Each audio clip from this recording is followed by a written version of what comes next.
본문의 말씀은 은혜를 받고 그 은혜에 보답할 줄 몰랐던 삶의 결과가 어떻게 되었는가에 대하여 교훈해 주고 있는 말씀입니다. 고린도전서 15장 10절 말씀에 보면 바울이 내가 나 된 것은 하나님의 은혜로 된 것이라고 고백을 했듯이 바울만 하나님의 은혜로 산 삶이 아니라 오늘 우리 모두도 하나님의 은혜로 살아왔고 지금도 하나님의 은혜 가운데 살고 있는 자들입니다. 우리가 금년 한 해도 우리 11월, 12월 우리 두 달을 남겨두고 있습니다. 우리는 또 이 한 해의 삶을 돌아보며 자신의 살아온 삶을 생각할 때가 되었습니다. 여러분, 시작도 중요하지만은 마무리는 더 중요하다는 걸 알고 올 한 해에 자신의 삶을 가치 있게 우리가 보내고 마무리하고 미래의 삶을 더 축복 가운데 세워갈 수 있는 성도들이 되어야 하겠습니다. 그러면 왜 우리가 은혜를 알고 보답하는 삶을 살아야 하는지 오늘 이 본문의 말씀을 따라가면서 삶의 방향을 찾고 함께 은혜를 나누도록 하겠습니다. 은혜를 알고 보답하는 삶을 살지 못하면 삶이 비참하게 끝나기 때문에 은혜를 알고 보답하는 삶을 살아야 한다는 겁니다. 오늘 본문 6절 말씀에 보면 사울과 사울의 세 아들이 같은 날 한꺼번에 죽었더라고 말씀을 했어요. 여러분, 가족 중에 한 사람만 죽더라도 슬프고 얼마나 마음이 아픕니까? 그런데 온 가족이 한 날 한꺼번에 죽었다는 것은 매우 비참했다는 것입니다. 또 본문 9절에서 10절 말씀에 보게 되면 사울은 죽음으로서 끝난 삶이 아니었고 죽은 후에 사울의 머리가 배임을 당하고 사울의 시체는 벳산 성벽에 못 박힘으로 사람들에게 조롱거리가 되었다고 말씀을 하고 있습니다. 그런데 우리가 궁금한 것은 이스라엘의 그 초대 왕까지 되었던 사울의 삶이 왜 이렇게 비참하게 되었을까요? 사울 왕을 이렇게 비참하게 만든 원인이 무엇일까 하는 것이 궁금한 겁니다. 그것은 은혜를 받고도 은혜에 보답할 줄 모르는 삶 때문에 사울은 왕이었지만은 그 삶은 비참하게 끝나고 말았던 겁니다. 사실 이 사울은 하나님으로부터 큰 은혜를 받은 사람이었어요. 사울은 이스라엘의 12지파 중에 베냐민 지파 키스의 아들로 태어난 자였습니다.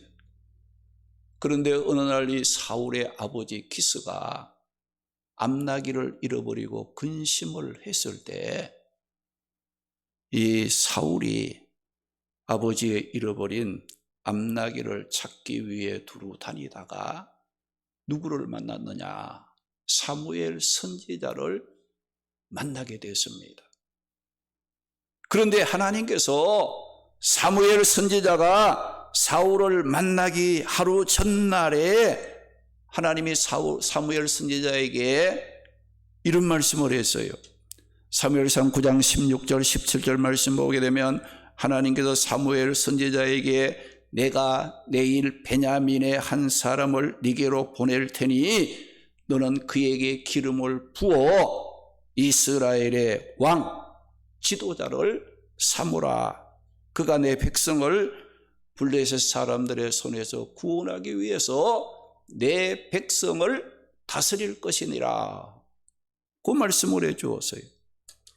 당시 이스라엘은 이 사사 시대로 어려운 일이 있을 때마다 이 사사를 그 지역마다 세워서 나라의 어려운 문제를 해결하고 다스렸는데, 이방 나라들이 그 왕을 중심으로 힘있고 이 강한 그런 그 나라가 되는 것을 보고 이스라엘 백성들도 하나님께 뭘 요구했느냐, 우리에게도 좀 왕을 세워 달라고 부르짖음으로 이스라엘이 사사 시대에서 왕정 시대로 넘어가면서 초대 왕으로 세움을 받았던 사람이 사울 왕이었습니다.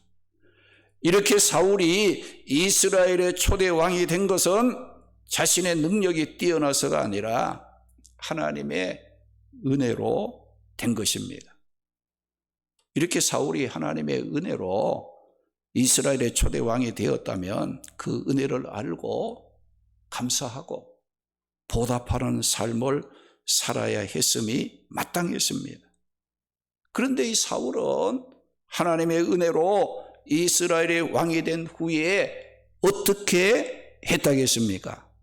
사무엘상 15장 11절이나 사무엘상 15장 35절 말씀 보게 되면 하나님께서 내가 사울을 왕으로 세운 것을 후회한다, 그 말씀하시므로 사울은 하나님의 은혜로 왕이 된 후에 하나님 기뻐하는 삶을 산 것이 아니라 하나님을 후회시키는 삶을 살았다는 겁니다. 여기에 하나님께서 후회하셨다는 이 말은 전지하시고 전능하신 하나님께서 하나님이 자신이 한 행위에 대해서 잘못됨을 인정했다는 말이 아닙니다. 하나님께서 후회하셨다고 하신 이 말은 사울이 하나님의 은혜로 이스라엘의 초대 왕이 되었지만은 그 은혜를 잊어버리고 보답할 줄 모르는 사울의 모습을 하나님께서 보시고 하나님의 아픈 심정을 표현한 것입니다.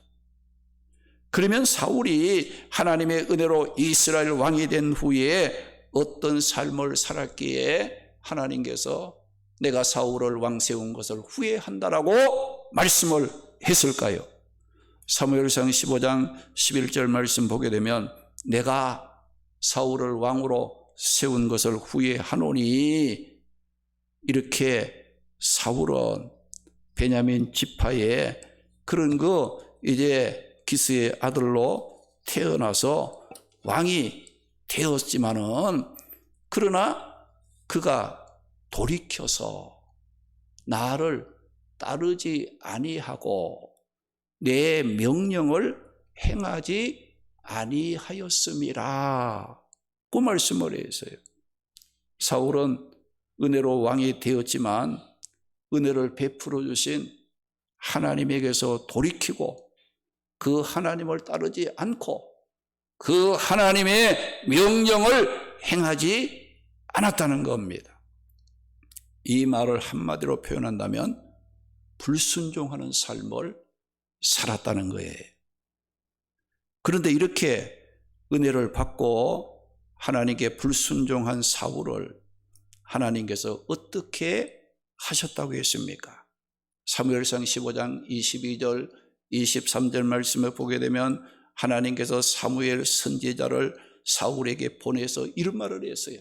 순종이 제사보다 낫고 듣는 것이 순양의 기름보다 낫고, 사울 왕이 하나님의 말씀을 불순종하고 말씀을 버렸으므로 하나님께서 사울 왕을 버려 왕이 되지 못하게 하시겠다는 말씀을 하셨다는 겁니다.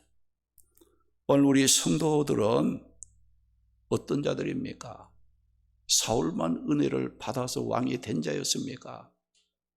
오늘 우리 성도들도 죄와 허물로 멸망했던 우리들이 하나님의 은혜로 구원을 받고 하나님의 은혜로 지금까지 살아왔고 앞으로도 하나님의 은혜로 우리는 살아가야 할 자들입니다. 그러면 이렇게 하나님의 은혜를 받고 하나님을 섬기는 자들의 가장 아름다운 기본적인 자세가 뭐냐? 순종이라는 것을 여러분들이 알아야 합니다. 할렐루야. 구원받은 우리 성도들의 신앙생활의 삶의 기본적인 자세는 순종입니다. 여러분들 불순종하는 거 하나님이 가장 미워하십니다. 교만한 거, 강팍한 거, 자기 마음대로 살려고 하는 거 하나님께서는 미워하시는 거예요. 구원받은 우리 성도들의 자세가 아니라는 것을 알고 순종을 배워가는 자가 되어야 합니다.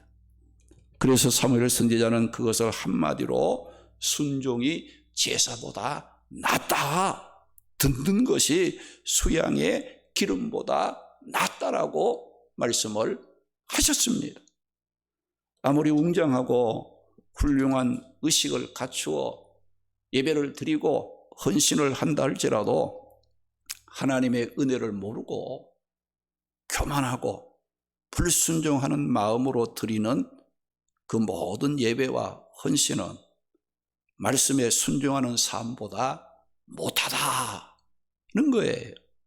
하나님은 당신의 뜻을 외면한 사람의 아름답고 값진 예물보다 당신의 말씀에 순종하는 자의 상한 심령, 그 심령을 더 아름답고 값진 예물로 하나님은 흠양하신다는 것을 알고 구원받은 우리 성도들은 순종하는 삶에 힘써야 합니다.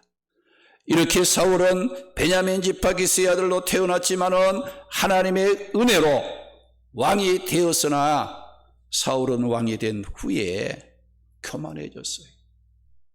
하나님의 은혜를 잊어버렸어요. 불순종함으로 보답하는 삶을 살지 못하고 하나님의 말씀을 거역함으로 하나님을 후회하게 만드는 삶을 살았다는 겁니다. 그리고 사울 왕은 또 어떤 삶을 살았습니까? 사무엘상 17장 말씀에 보면 블레셋 침략으로 이스라엘이 이 블레셋과 전쟁을 하게 되었어요. 그런데 블레셋에는 골리앗이라는 거인 장수가 있어서 그가 앞장서서 하나님을 모욕하고 하나님의 백성 이스라엘을 욕을 하고 싸우자고 했을 때 이 사울 왕도 두려워서 떨었고 또 이스라엘의 군대는 숨고 도망을 가므로 이스라엘 나라가 위기에 처하게 되었습니다. 이렇게 위기에 처했을 때 이새의 아들 다윗이 전쟁에 나간 그 형님들의 안부를 묻기 위해서 아버지의 심부름을 왔다가 골리앗이 하나님을 모욕하고 하나님의 백성을 모욕하는 그 모습을 이제 보고 의분이 일어난 거예요. 참을 수가 없어서 만군의 여호와의 구원하심을 믿고 어린 다윗이 골리앗과 맞서 싸우면서 물맷돌을 던졌는데 그 돌이 골리앗 이마에 박혀 골리앗이 쓰러지고 골리앗의 칼을 빼서 이 다윗이 골리앗의 목을 뱀으로 위기에 처했던 이스라엘을 구하는 이런 일을 다윗이 했다는 겁니다. 다윗이 위기에 처했던 이스라엘을 구한 이 일은 사울 왕으로부터 모든 백성이 기뻐하고 감사할 일이었습니다. 그리고 또 이 일은 사울 왕이 다윗을 통해 큰 은혜를 받은 것임을 알고 다윗을 사랑하고 아끼고 보호해주는, 보답하는 삶을 살아야 했을 일이었어요. 그런데 사무엘상 18장 6절에서 9절 말씀 보게 되면 사울 왕이 블레셋과의 전쟁에서 승리하고 돌아왔을 때 무리들과 여인들이 어떻게 환영했는고 하니 사울이 죽인 자는 천천히요, 다윗이 죽인 자는 만만이로다라고 노래하며 환영을 했을 때 다윗이 이 말을 들으니까 기분이 안 좋은 거예요. 그래도 이 사울은 그래도 그 나라의 왕인데 왕은 천천히라고 하고 다윗은 만만이라고 하니까 그래도 내가 왕이면 나에게 만만이라고 다윗에게 천천히는 좀 기분이 그게 좀 맞는 것 같은데 이게 안 맞는다고 생각했어요. 그래서 다윗을 불쾌하게 여기고 심히 노했습니다. 그날 이후부터 이 사울이 다윗을 주목하여 떠라고 말씀했거든요. 이때부터 이 사울 왕은 위기에 빠진 나라를 구한 다윗을 시기하고 분쟁하고 다투고 싸우고 다윗을 제거해서 없애려고 죽이려고 하는 일에 앞장을 섰던 겁니다. 우리가 성경 사무엘상의 그 말씀의 내용들을 보게 되면 사울 왕은 왕으로서 나라를 바르게 다스릴 생각을 하기보다는 위기에 빠진 그 나라를 구한 이 다윗을 어떻게 하면 죽여서 없애버릴까, 수단과 방법을 가리지 않고 힘을 쏟았던 사울 왕이었다는 것을 발견할 수가 있습니다. 사울은 왕궁에서 다윗이 보는 앞에서 다윗을 죽이려고 창을 던졌어요. 다윗이 피해서 살았어요.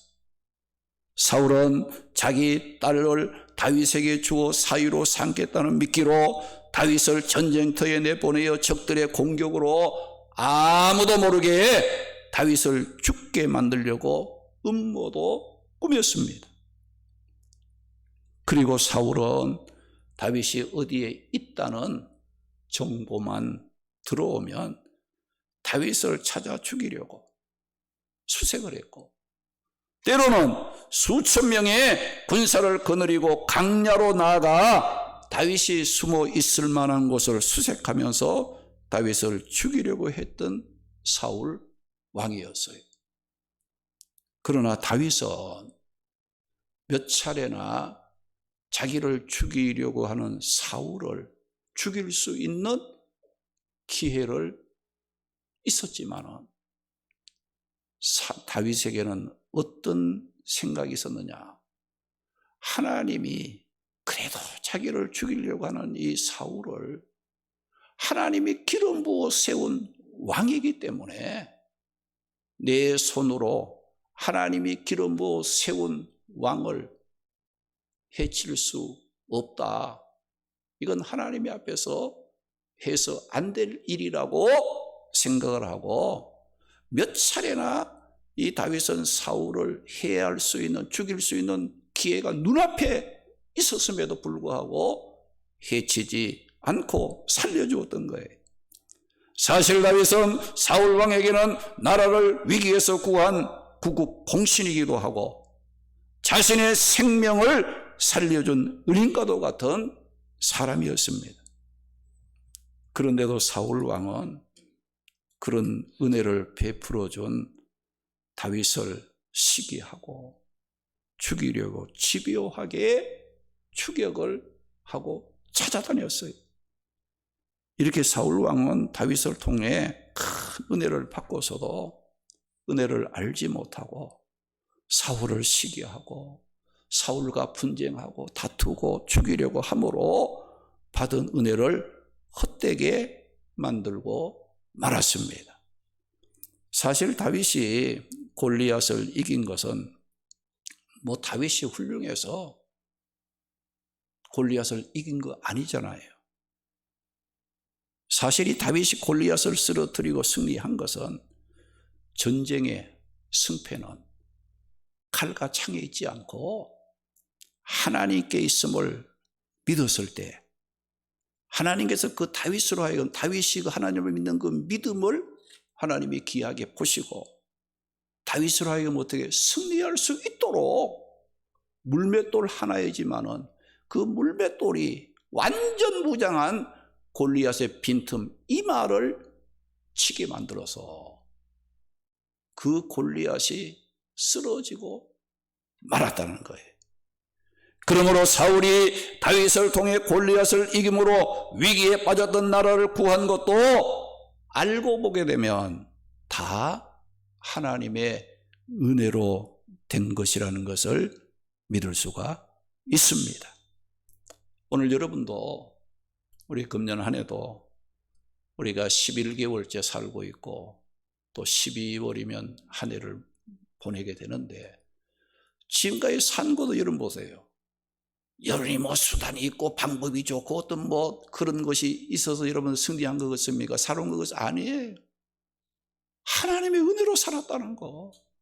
하나님의 도우심, 하나님의 역사하심이 나와 함께 했기 때문에 여러분이 사람을 통해서도 도움받고 환경을 통해서도 도움받고 이것저것 통해서도 하나님 여러분들이 살아오고 승리할 수 있는 그런 길을 하나님께서 열어주신 것인 줄 알고 그 은혜를 여러분들이 잊어서는 안 된다는 거. 내가 누구를 통해서 도움을 받았습니까? 그러면 그 도움은 그 사람이 준 것이 아니라 하나님께서 나를 사랑하사 그 사람을 통해서 내게 하나님이 베푸신 은혜임을 알고 감사할 수 있어야 한다는 겁니다. 그래서 이 사울 왕이 다윗을 통해 골리앗을 이김으로 위기에서 빠진 나라를 구한 것도 다 하나님의 은혜였다는 거예요.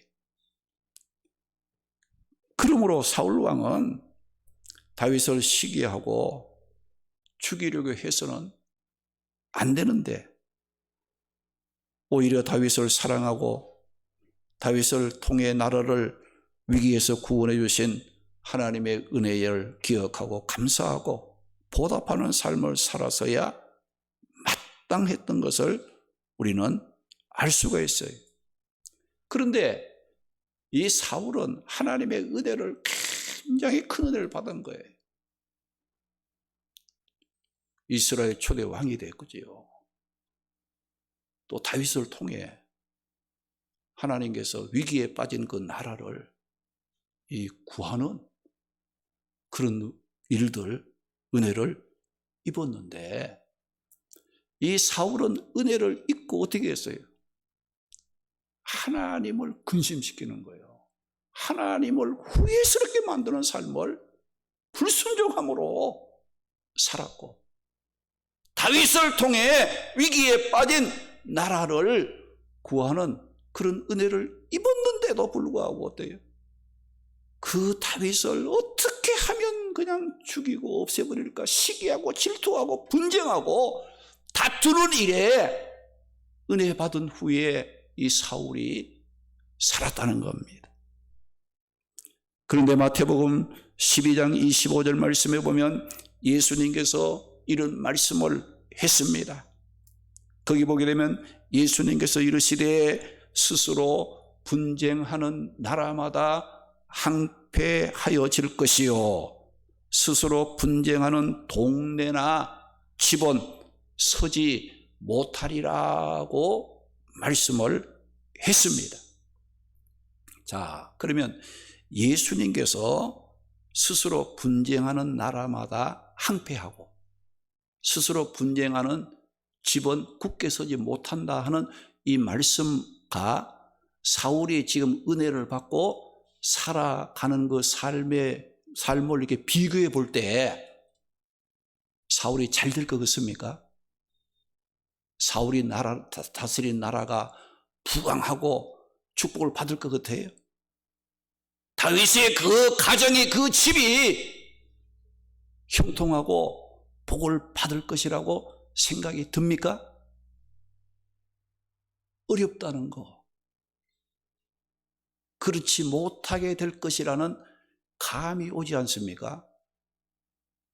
예수님이 스스로 분쟁하는 나라마다 항폐하여질 것이요, 스스로 분쟁하는 집은 서지 못하리라고 하신 이 말씀에 사울의 삶을 비추어 볼 때에, 아, 사울은 안 되겠구나. 사울은 형통할 수가 없어. 잘 될 수가 없어. 이런 것을 우리는 감을 잡을 수가 있는 거예요. 여러분들, 왜 그런 생각을 할 수 있습니까? 사울 왕은 은혜를 받고 은혜를 알고 보답하는 삶을 살지 못하고 스스로 분쟁하는 거예요. 스스로 다투는 그런 그 삶으로 하나님의 은혜를 받고 하나님을 후회스럽게 만드는 불순종하는 삶을 살았고, 사울 왕은 다윗을 통해 나라를 구하는 은혜를 얻었지만은 다윗은 그 은혜를 망각하고 다윗을 시기하고 죽이려고 다투는 일에 힘을 쏟았다는 겁니다. 예수님께서 분명 스스로 분쟁하는 나라와 집은 항폐하여 지고 굳게 서지 못한다고 말씀을 했는데, 하나님께서 은혜를 알지 못하고 말씀에 불순종하고 다윗을 시기하고 죽이려고 분쟁하는 사울이 다스리는 그 나라, 사울의 집안이 승리하고 형통하도록 하나님께서 축복해 주시겠습니까? 거기에 대한 대답이 오늘 말씀을 통해 하나님께서 답변을 해주고 있다는 것을 여러분들이 기억해야 됩니다. 어떻게 됐습니까? 사울 본문 1절 보니까 블레셋 사람들 앞에서 이스라엘 사람들이 엎드려져 죽는 일이 일어났다고 했어요. 2절 말씀에 보면 블레셋 사람들에 의해서 사울 왕의 세 아들 요나단과 아비나답과 말기수가 죽고, 사울 왕은 자신의 세 아들이 자기보다 먼저 비참하게 죽는 모습을 자기 눈으로 보게 되었다고 했어요. 그리고 본문 3절 4절에는 사울 왕도 하살에 맞아 중상을 입은 후에 자기 칼을 뽑아 그 칼 위에 엎드려져 죽었다고 했습니다.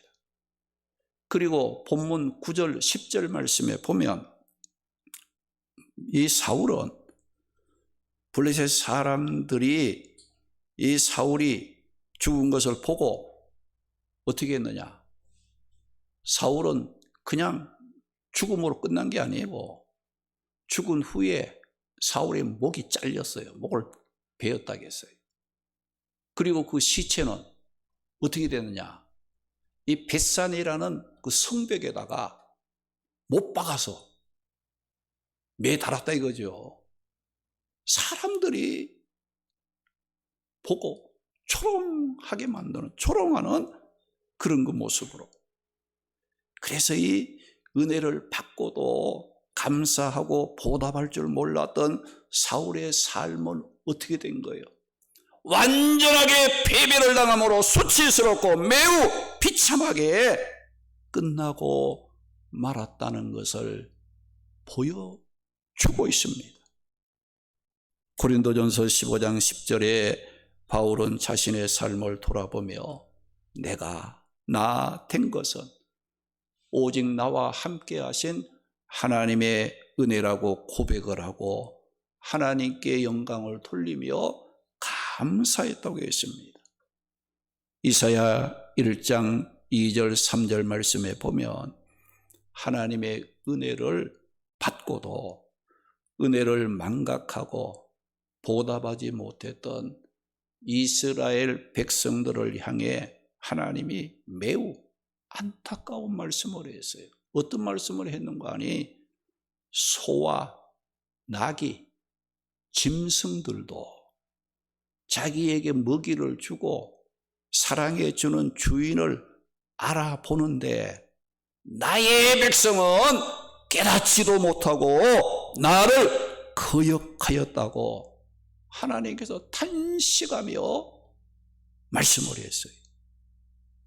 우리 각자 지금까지 살아온 올 한 해의 삶을 돌아본다면 코로나19와 더불어 여러분들 힘든 일도 많이 있었지만 지금까지 살아온 것은 바울의 고백과 같이 오직 나와 함께 하신 하나님의 은혜였음을 기억하고 감사하시기 바랍니다.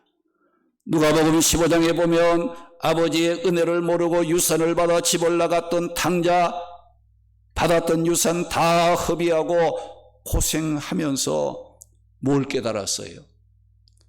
아버지의 은혜가 얼마나 소중한가. 내가 아버지의 집에서 아버지와 함께 살아가는 것이 얼마나 이게 복되고 좋은가를 깨닫고 감사하고 보답하는 삶을 살고자 다시 나왔던 집을 향해서 아버지의 집으로 찾아갔을 때에 그 아들에게는 축복의 문이 열리게 된 것입니다. 아버지는 아들을 보고 기뻐하면서 그 아들에게 제일 좋은 옷을 입히고 손에 가락지를 끼워주고 발에 신을 신기고 송아지를 잡아 잔치를 베풀고 즐거워했다고 말씀을 하고 있습니다. 여기 아버지는 누구예요? 우리를 사랑하시는 하나님을 말씀하는 거고, 그 아들은 누구예요? 죄를 짓고 하나님의 은혜와 하나님 간섭 말씀 순종하고 하나님을 위해서 살아가는 거 귀찮다, 나는 하기 싫어하고 하나님의 은혜를 저버리고 살고 싶어하는 죄 지은 인간의 모습이에요. 하나님이 없이 여러분들 아무리 살아가려고 발버둥 쳐도 그 가는 길에는 평안이 없어요. 기쁨이 없어요. 즐거움이 있을 수가 없는 거예요. 결국은 우리가 하나님을 찾고 하나님 앞에 돌아올 때에, 그때에 우리는 내 삶의 참된 평안과 기쁨이 회복된다는 거, 그 삶이 정상적으로 세워져 갈 수 있다는 것을 우리는 깨달아야 됩니다. 지금까지 은혜를 망각하고 보답하는 삶을 살지 못했다면 은혜를 기억하시고 보답하는 삶을 회복하십시오. 보답하는 삶이 회복되면 하나님 아버지로부터 축복의 길, 축복의 문이 열리게 됩니다. 오늘 말씀의 사울왕은 은혜를 받고도 은혜에 보답할 줄 몰랐을 때 이 사울왕은 완전히 패배했습니다. 그 삶이 부끄럽고 수치스럽게 끝나고 말았습니다. 우리 모두 어렵고 힘든 일이 있다 할지라도 지금까지 살아왔다는 것은 하나님의 은혜였음을 알고 보답하는 일에 더욱 힘쓰므로 우리의 삶을 축복 가운데 세워가는 성도들이 되시기를 주님의 이름으로 축원합니다. 할렐루야.